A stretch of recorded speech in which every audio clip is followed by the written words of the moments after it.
What if your map was wrong?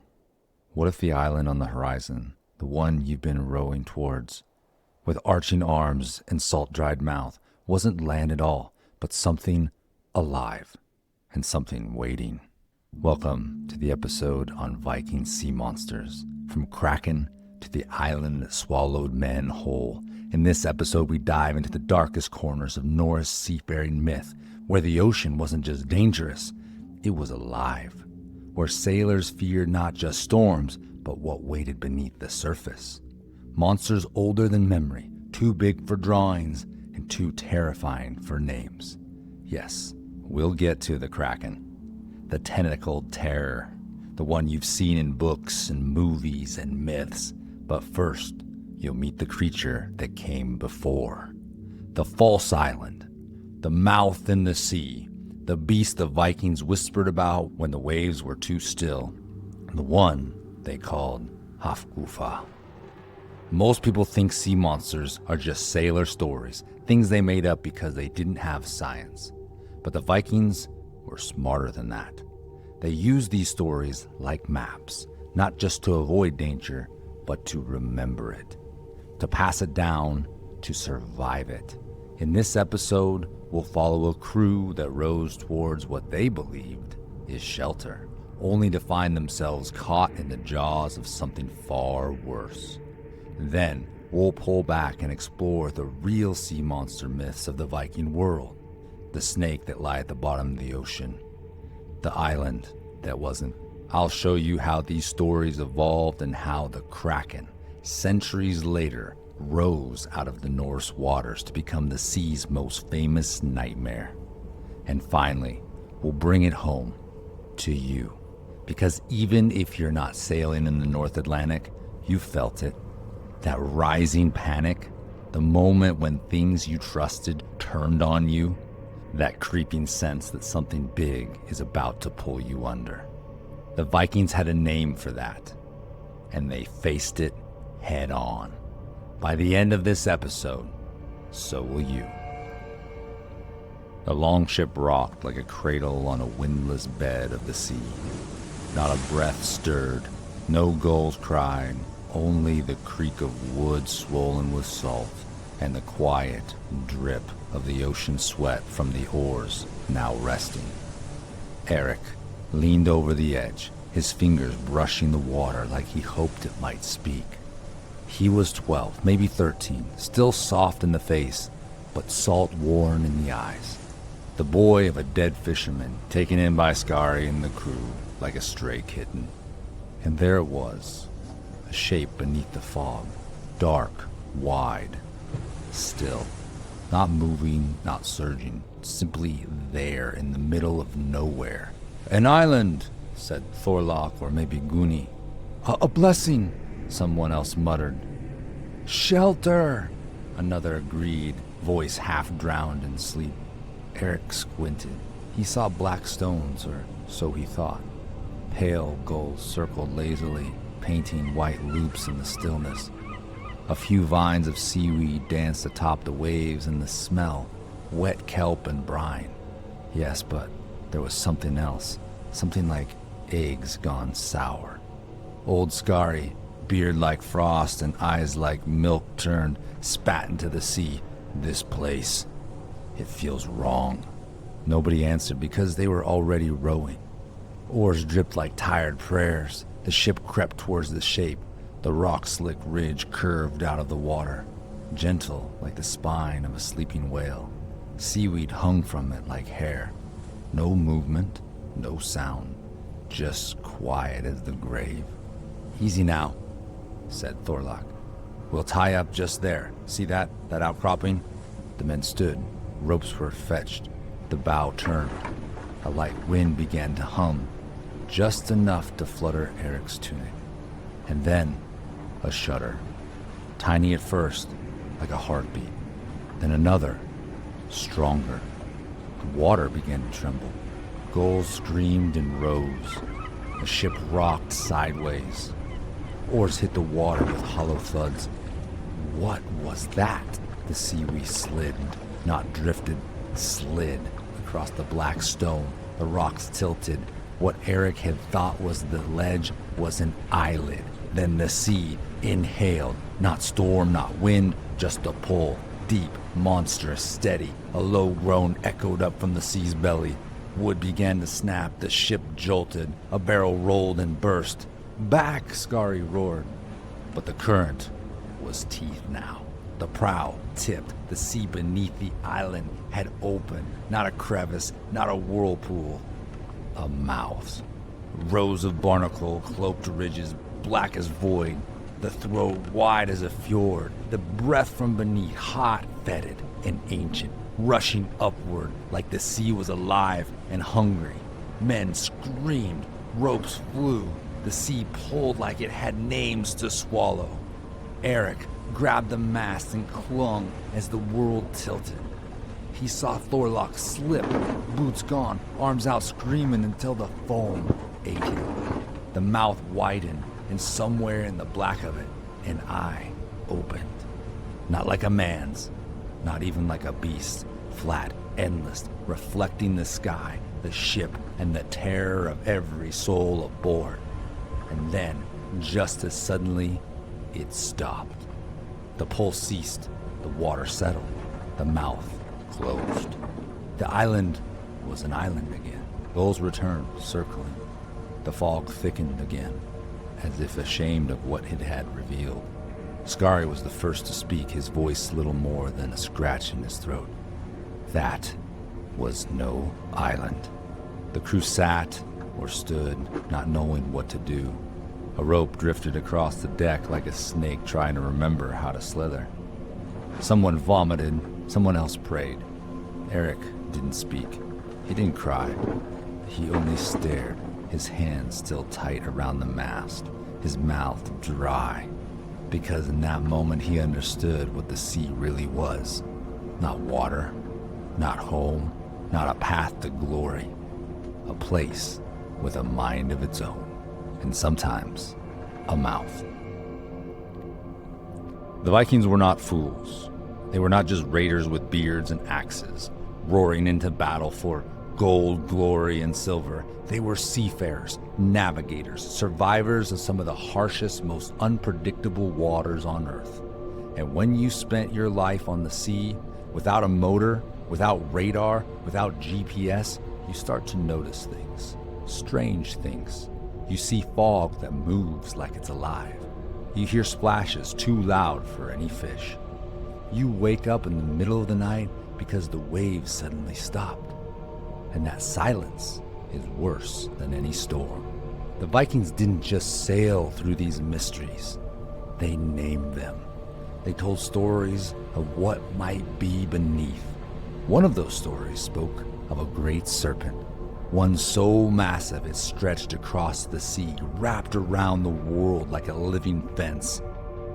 They said its body moved like rolling thunder underwater, and when it shifted it caused earthquakes, and when it finally rises, its breath will poison the sky. They believed it would only surface at the end of the world, and when that day comes, even the gods will fall. That wasn't just a story to the Vikings, it was a warning. Stay away from the edge, it said. Some waters are too deep. Then there were tales of a different kind of monster. One that didn't fight, it tricked you. Imagine this. You're sailing in the open ocean. You've been rowing for days. Your hands are cracked, your lips are salt burnt.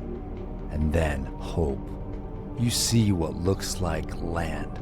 A small island, maybe just big enough to rest. You steer the ship towards it. The water calms. Too calm. You see seabirds circling. You see seaweed floating. It must be land, but it's not. As you get closer, the island starts to breathe. The surface ripples, the rocks shift, and then the water begins to pull, not like a wave or a tide, but like a mouth. Because that island, it's not an island. It's a creature. A creature so big, no one ever saw the whole thing. Only parts. A back shaped like a ridge of rock. eyes the size of shields, and a mouth that opened wider than a fjord. The Vikings believed this thing didn't chase ships. It waited, pretended to be something safe, something still, and when sailors dropped anchor, it opened. That was its gift, deception. It didn't need to swim fast or roar. It only needed you to trust the sea, and then it swallowed you whole.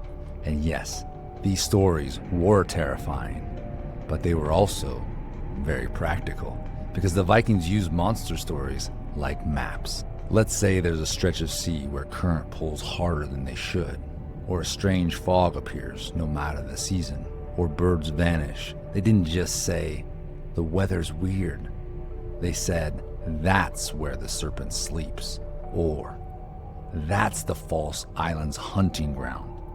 These weren't bedtime tales. They were navigational tools. They were stories meant to teach the next generation where not to go. And sometimes they were used to protect secrets. Let's say a captain found a hidden harbor, calm, full of fish, unknown to enemies.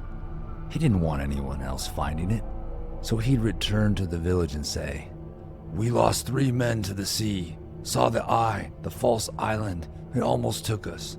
Stay away from that water." Fear kept his discovery safe. In this way, sea monsters became more than just myths. They became strategy. But here's what's most surprising. As strange as these stories sound, some of them might be closer to reality than we think.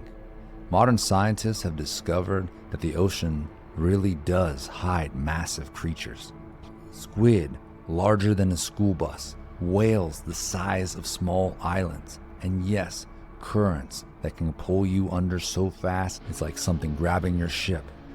And think about this. If you were a Viking and saw a dead giant squid washed up on shore, tentacles as thick as a man's arm, eyes as black as moons, what would you think? You'd probably say, "There's more where that came from." And you'd tell your crew to keep watch. And you'd tell your children, never trust calm waters.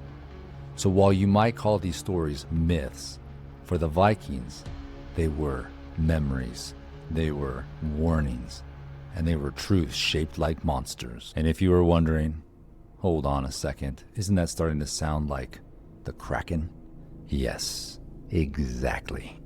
The stories are changing, the names are shifting, but the monster, it's still down there. And in the next part, we'll show you how the Kraken rose out of these Viking waters, not as a serpent, not as a false island, but as a new kind of fear, a fear that would take over the world. Most people think the Kraken began with sailors in the 1600s, those long sea voyages where men went mad, saw shapes in the mist and made up tales to pass the time. But that's only the second half of the story. To understand the Kraken, you have to go back before maps showed every coastline, back before the compass, back to the Viking world, the people who sailed farther, faster, and braver than any before them. They may not have used the word Kraken, but they told its story, piece by piece, a monster made from older monsters. The Vikings believed in a world under the waves, not just full of fish and storms, but creatures with minds. Some were massive, some were clever, some just waited. That false island from earlier, it sounds a lot like the Kraken.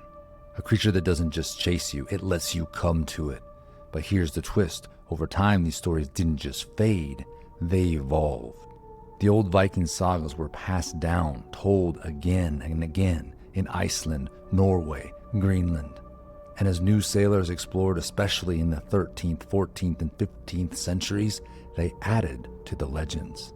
They said, yes, the old stories were true, but the monster has arms now, long ones, that can pull ships under. They began describing a creature with tentacles, eyes as big as shields, a hunger that never ended. They called it many things. But by the 1700s, one name had taken over: Kraken. And what does that name mean? It comes from an old word in Norwegian and Germanic languages meaning twisted or unhealthy or crooked beast. It wasn't just a creature, it was a warning. Now here's where it gets even stranger. The first detailed Kraken description came not from pirate tales or drunken rumors, but from scientists. Yes, scientists. In 1752, a bishop in Norway wrote a natural history book. He claimed the Kraken was real. He said it looked like a floating island, with arms that could rise from the sea like serpents. He also said it could sink a ship just by rising underneath it. Does that sound familiar? It should. It sounds almost exactly like the Viking tale of the creature that pretended to be an island. Hafgufa. Same shape, same trap, same deadly claim. So what happened? Simple. The Kraken is a remix of older Viking monsters, a mashup of the serpent that circles the world, the island that eats men, and the beast whose mouth is the sea itself. Viking stories didn't disappear. They hid inside later legends. They grew new names, new shapes, new teeth. But here's the part most people miss. The Kraken didn't just stay in stories. It became part of the sailor's mindset. If you were a captain and your crew started panicking in the fog, you told them, the Kraken is near, tie everything down. And suddenly, they listened. Not because it was true, but because it gave shape to their fear. That's what the Vikings did too. They took their terror of storms, strange currents, vanishing ships, and they gave it a face, a name, a monster. Not to make things worse, but to make things clearer. Naming the fear made it manageable, made it possible to avoid or survive. Even now, centuries later, the Kraken is still with us. It lives in books, in movies, in games, in our imaginations. But what we forgot is, it came from real sailors, from the oceans, from real danger. The Vikings didn't invent the Kraken from thin air. They saw something, strange shapes, dead whales with wounds too large for sharks, tentacles bigger than any octopus they knew, currents that pulled entire boats down like a hand grabbing at your ankle. So while they didn't use the word Kraken, they gave it its bones and gave it its blood, and the sea has carried it forward. Fast forward, it's no longer the Viking age. No longships, no shield maidens, no war horns echoing across fjords. It's the 18th century now, and in the cold, gray stretch of water between Norway and Greenland, a new kind of ship moves through the mist. A fishing vessel, wooden, weather-beaten, crewed by men who no longer call themselves Vikings but still carry their blood. And their fear of the sea, that hasn't changed. It still lives deep in their bones. They called their ship the Swan, a humble name for a humble crew. Cod and herring, that's what they were after. Nothing glorious, nothing strange, but the ocean had other plans. The captain, Henrik Olsen, would later write that he felt the air go flat. No wind, no bird song, no splash of fish breaking the surface. Just fog, thick, white, a wall of nothing. Then came the smell. At first they thought it was a dead whale, but no whale ever stank like that. It was like rotting seaweed, burnt oil, and something else. Something like iron and old blood. The youngest boy, Anders, vomited over the side. Then the bubbles rose. Not small ones, but massive gulps of ocean-belching air as if something was exhaling from deep below. The boat rocked, and then tentacles. Not all at once, black and barnacled. It breached the surface without a splash, just sliding up like a snake from a dream. One of the men screamed, another dropped to his knees and began to pray in Danish. Henrik didn't scream. He just watched, because he had read about this in a dusty book written by a bishop, a book that most people laughed at. The creature in the book? It had no name in the old sagas, but now people were calling it Kraken. The tentacle slipped back beneath the water. Another followed, smaller, then a third. It didn't attack. It didn't roar. It just moved. It moved beneath them, larger than the boat, shifting the water without waves.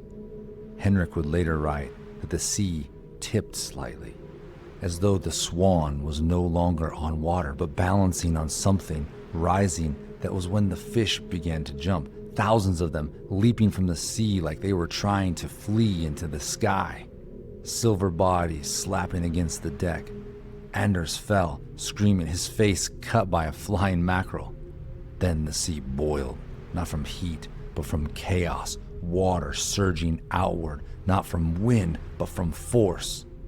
Something was rising, something big enough to push the ocean out of its way. They never saw the whole thing, just pieces. A bulge the size of a hill, a maw like a cavern, a glimpse in the flash of foam, the tentacles curling, uncoiling, impossibly long. Then, just as fast as it had appeared, it sank. No splash, no roar, just a pull, gentle, heavy, like the ocean taking a deep breath and going still again. The fog lifted, the birds returned, and the swan drifted, half filled with fish and silence. Henrik wrote down what had happened. He didn't try to explain it. He didn't try to claim glory. He just wrote, "We saw the mouth of the sea. We floated on its back, and it let us live." The record exists. It was passed down, and many dismissed it.